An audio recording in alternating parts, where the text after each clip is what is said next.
시편 71편입니다. 1, 4절. 이 시편은 시인의 하나님에 대한 신뢰 고백과 구원 요청으로 가득합니다. 시인은 하나님에 대한 신뢰를 고백함으로 기도를 시작합니다. 하나님을 향하여 당신께 라고 첫마디를 외치며 내가 피하나이다 라고 고백하는 시인은 자신이 피난처 삼는 분이 오직 하나님이심을 강조합니다.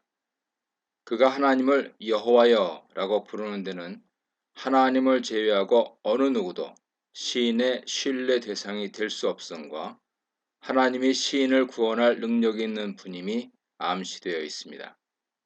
또한 하나님께 피한다는 말 자체에서 시인이 현재 고난에 처했다는 것을 짐작할 수 있습니다. 잇따라 나오는 내가 영원히 수치를 당하게 하지 마소서라는 간구가 이 점을 뒷받침하죠. 그가 당하는 수치는 그를 죽이려는 자들의 간계와 비방 때문이며 이에 대해서 4, 7, 10에서 11, 13, 24절에 대부분 간접적으로 간략하게 언급되고 있습니다. 하나님 신뢰를 바탕으로 구원을 간구하는 시인의 기도는 계속됩니다. 구원과 관련하여 시인은 나를 건지소서, 나를 풀어주소서, 당신의 귀를 내게 기울이소서, 나를 구원하소서, 내가 항상 가서 숨을 바위가 되어 주소서, 나를 구원하라고 명하소서, 악인의 손에서 풀어주소서라고 기도합니다. 여기서 건지소서, 풀어주소서, 구원하소서는 모두 구원하다로 번역할 수 있는 동사지만 각 동사가 가진 의미를 풀어보면 위험에서 잡아채어 건지소서, 안전한 곳으로 데려가소서, 나를 도와 승리하게 하소서로 바꿔 말할 수 있습니다. 이 모든 간구는 하나님만이 시인을 건져 주실 수 있으며 그럴 능력이 있는 분임을 나타내죠. 이때 시인은 특별히 하나님의 공의로 자기를 구해 주시길 요청합니다. 이는 시인이 하나님을 공정하고 정의로운 재판장으로 여기고 있음을 나타내죠. 또한 시인이 하나님의 공의의 구원을 요청할 수 있는 것은 그의 현재 고난이 자기의 잘못이나 죄 때문이 아님을 암시합니다. 그는 하나님이 자기 상황을 공정하게 살펴보시고 자기를 원수들에게서 구해주시길 기대합니다. 시인의 이런 기대는 혹시나 하는 의구심 섞인 기대가 아니라 당신께서 나를 구원하라 명하셨나이다 라는 선포에서 알 수 있듯이 앞으로 일어날 구원을 확신하는 기대입니다. 시인의 간구와 기대는 모두 하나님에 대한 신뢰에서 비롯되었습니다. 신뢰와 관련된 단어와 표현은 1절에 주께 내가 피하나이다와 더불어서 내가 항상 가서 숨을 바위, 나의 반석, 나의 요새로 나왔습니다. 모두 하나님 안에서 생명의 안전을 얻고 위험으로부터 숨어 보호받는 의미가 들어 있습니다. 잇따라 나오는 나의 하나님과 마찬가지로 나의 반석, 나의 요새라는 표현에는 시인과 하나님의 친밀한 관계도 드러납니다. 시인이 무엇으로부터 생명의 위협을 느껴 하나님께 보호받으려 합니까? 그것은 다름 아닌 악인의 손, 즉 악인의 세력이었습니다. 시인은 악인을 불의한 자, 흉악한 자로 정의합니다. 4절에서 악인은 단수로 나왔지만 10절과 13절을 보면 무리임을 알 수 있습니다. 이들은 하나님의 속성이자 시인이 추구하는 가치인 공의와 정반대 속성인 악, 불의, 흉악함을 지니고 이를 휘두르는 자들입니다. 5절 8절입니다. 하나님의 구원을 간청한 시인은 이제 그가 어렸을 때나 지금이나 늘 하나님을 신뢰하였고 찬양하고 있음을 진술합니다. 진실로 당신은 나의 소망이시라 고백을 시작한 시인은 그가 어릴 때부터 특히 그가 태어날 때부터 하나님이 자신이 신뢰하는 분이었다 밝힙니다. 그 이유는 하나님이 모태에서부터 자기를 붙들어 주셨고 탯줄을 끊어 세상 밖으로 나오게 하셨기 때문입니다. 즉 하나님이 그에게 생명을 주신 창조주이시며 태어날 때부터 그를 돌봐주신 분이기 때문입니다. 그러므로 시인의 찬양은 늘 하나님께 향합니다. 시인은 모태에서부터 하나님의 관심사였지만 현재는 많은 사람들에게 이상한 눈초리와 구설수에 오르는 놀라움의 대상이 되었습니다. 이상한 징조란 출애굽에서 일어난 기적과 표적, 선지자들이 전하는 저주나 심판의 전조, 병치료와 같은 이적 등 하나님이 인간에게 하신 기이한 일들을 가리키는 데 사용된 단어로서 이런 표적들은 이를 목격하거나 들은 사람들에게 큰 놀라움과 두려움을 안겨주었습니다. 이 시편의 시인에게는 어떤 징조가 일어났는지 확실하지 않으나 그가 원수들로 인해 고통을 받고 있고 하나님이 그를 버리셨다는 원수들의 말을 고려했을 때 뭔가 좋지 않은 일이 일어났을 가능성이 있습니다.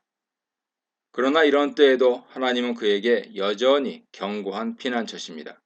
그러므로 시인은 하루 종일 하나님을 찬송하고 그에게 영광을 돌립니다. 고난에 처하여 남들의 따가운 시선을 받는 때에도 하나님을 향한 시인의 믿음은 이렇듯 한결같습니다. 시인이 태어날 때부터 하나님이 자기를 돌보신 점을 언급하고 하나님을 향한 깊은 신뢰감을 표현하는 근본적인 이유는 하나님이 이 점들을 눈여겨보시고 어려움에서 구하시기를 바라기 때문입니다. 9절 13절입니다. 시인이 현재의 고통 속에서도 하나님을 원망하거나 저버리지 않았듯이 하나님도 시인이 늙어가고 육체가 쇠약해지는 때에도 계속 그의 피난처가 되시기를 시인은 소원합니다. 나를 내던져 버리지 마소서, 나를 버리지 마소서라는 간구는 출생 때부터 시인의 삶에 개입하신 하나님이시니 죽을 때까지도 자신을 살펴달라는 요청입니다.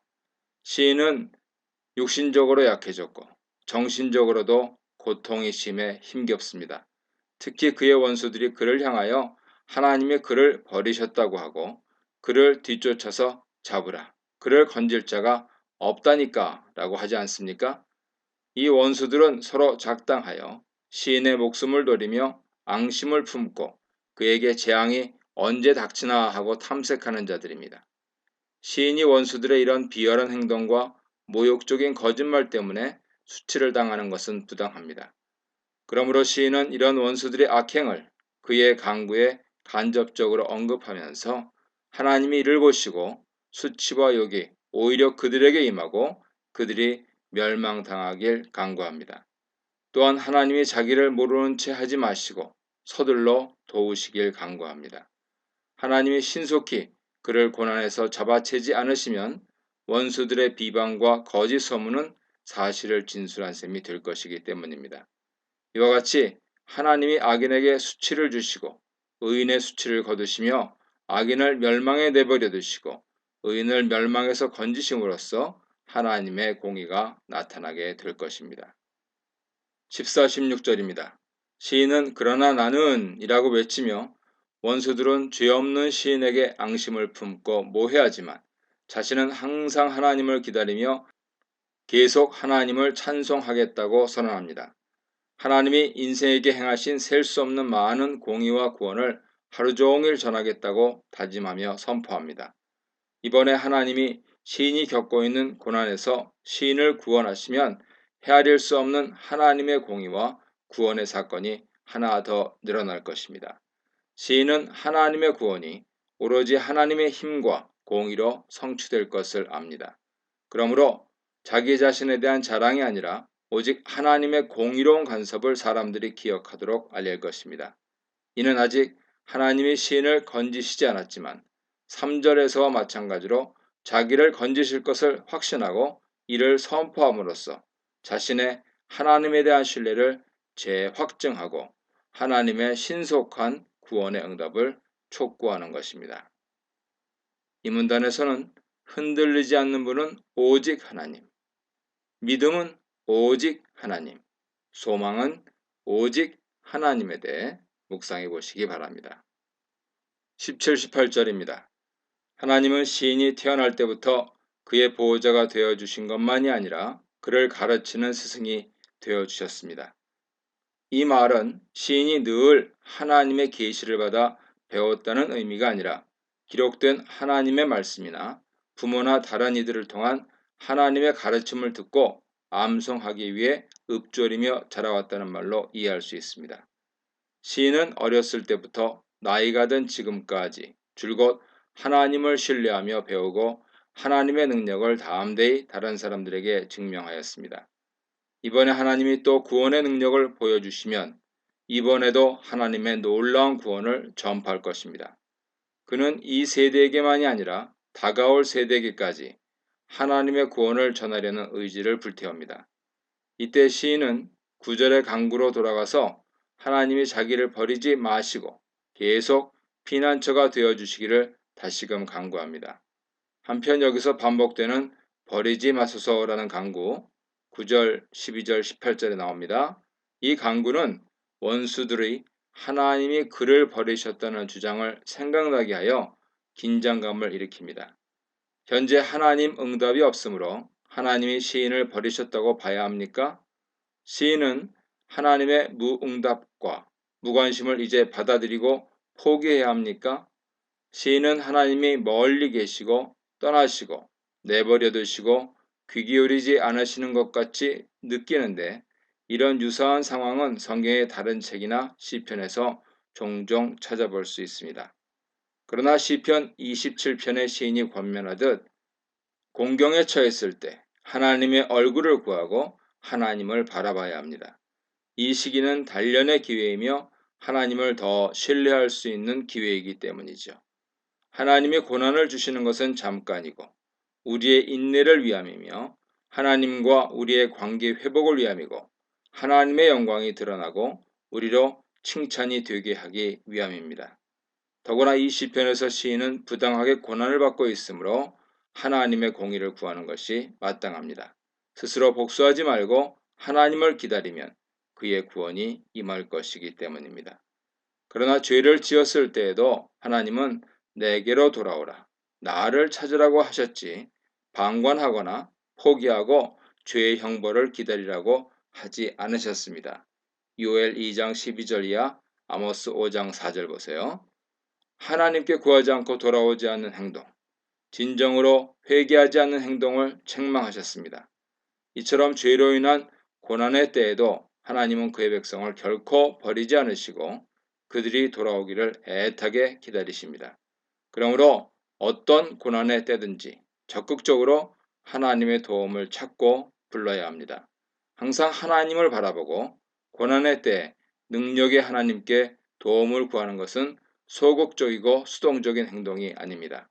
이는 하나님을 믿는 자와 믿지 않는 자의 다른 점이죠. 하나님 백성만이 가지는 의무이며 특권입니다. 시인은 원수들의 주장이 허무맹랑한 말이며 억측이라고 당당히 나서서 하나님이 베푸신 구원의 놀라운 일을 전할 때를 기다립니다. 노년의 때를 다시 언급하는 것으로 보아 시인은 점점 나이 들고 쇠약해지는 때인 것 같습니다. 어렸을 때나 지금 나이 들어 노년의 시기를 바라보는 때에도 하나님의 능력을 전파하였고 이는 계속될 것입니다. 19, 21절입니다. 시인은 이제 공의를 베풀어 그의 백성을 고난에서 건지시는 하나님을 찬양합니다. 그는 이 시에서 하나님의 성품 중 공의를 가장 강조하였습니다. 현재 그가 무고히 고난받고 있으므로 하나님의 공의가 확실히 나타나길 기대하기 때문입니다. 하나님의 공의는 크고 놀라운 일이죠. 특히 고난과 재난에서 그의 백성을 회복시키고 땅 깊은 죽음의 장소에서라도 그들을 소생시키시는 분이기 때문입니다. 이 세상에 하나님 같은 분이 어디 있겠습니까? 시인은 오직 하나님만이 성도가 신뢰할 뿐이며 고난의 때 공의의 구원을 기대할 뿐이라 선포합니다. 한편 시인은 하나님의 구원을 통한 축복과 위로도 강구합니다. 나를 더욱 창대하게 하소서에 대한 문자적 번역은 나의 창대함을 더하소서인데 이 기도는 마치 성공하게 하소서, 유명하게 만드소서처럼 들릴 수 있습니다. 그러나 이 기도는 개인의 부귀영화를 바라는 기도가 아닙니다.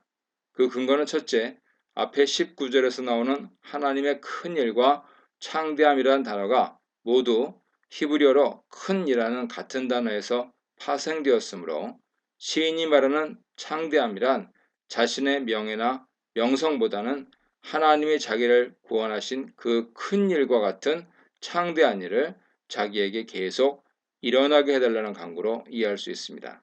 둘째, 나를 더욱 창대하게 하소서 뒤에 나오는 다시 나를 위로하소서도 자신을 유명하게 만들어 위로해달라는 요청이라기보다는 하나님의 구원을 통해 자신의 수치를 씻어주시고 괴로움에서 기쁨으로 바꿔달라는 요청으로 이해되므로 이와 같은 해석을 지지해 줍니다.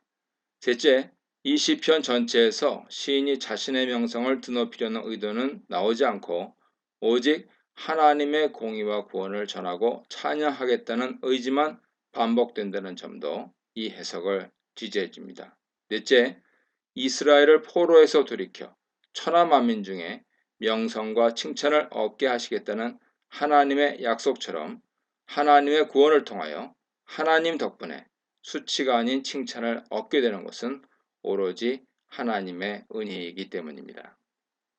22, 24절입니다. 공의의 하나님이 자기를 고난에서 건져 위로하시길 구한 시인은 이제 기도를 마치며 하나님의 성실을 찬양하겠다는 의지를 밝힙니다.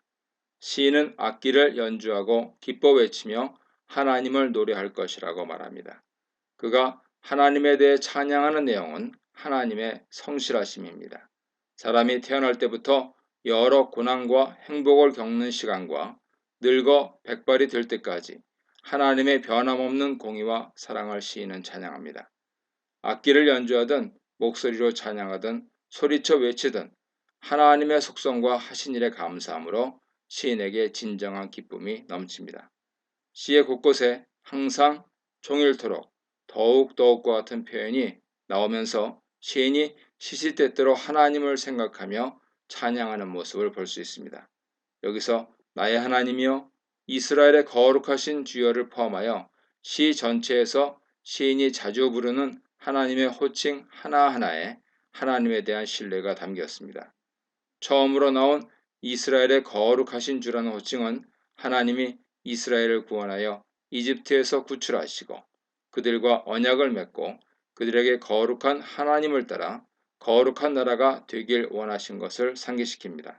덧붙여 시인이 하나님을 자신의 속량자로 부르는 데에서도 자신을 구원하신 하나님과 더불어 하나님이 이스라엘을 종살이에서 건져 구속하신 사건과 언약을 떠오르게 합니다.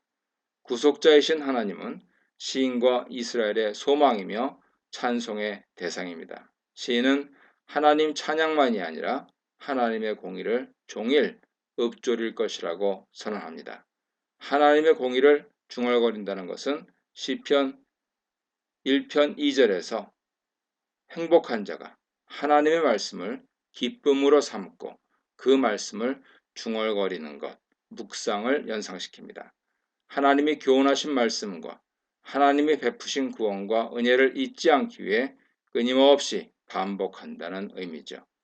시인이 이토록 하나님을 찬양하고 그의 성실과 공의를 되풀이하는 것은 그에게 언제 재난이 일어날까 살피는 자들이 결국 수치를 당할 것이기 때문입니다. 이처럼 불의를 행하는 자에게 공의의 심판이 임할 때 하나님의 공의와 성실이 분명히 드러날 것입니다. 시인의 첫 간구인 내가 영원히 수치를 당하게 하지 마소서의 기도도 같이 응답됩니다. 이 문단에서는 역사를 가르치신 하나님, 비교할 수 없는 하나님, 찬양받기에 합당하신 하나님에 대해 묵상해 보시기 바랍니다.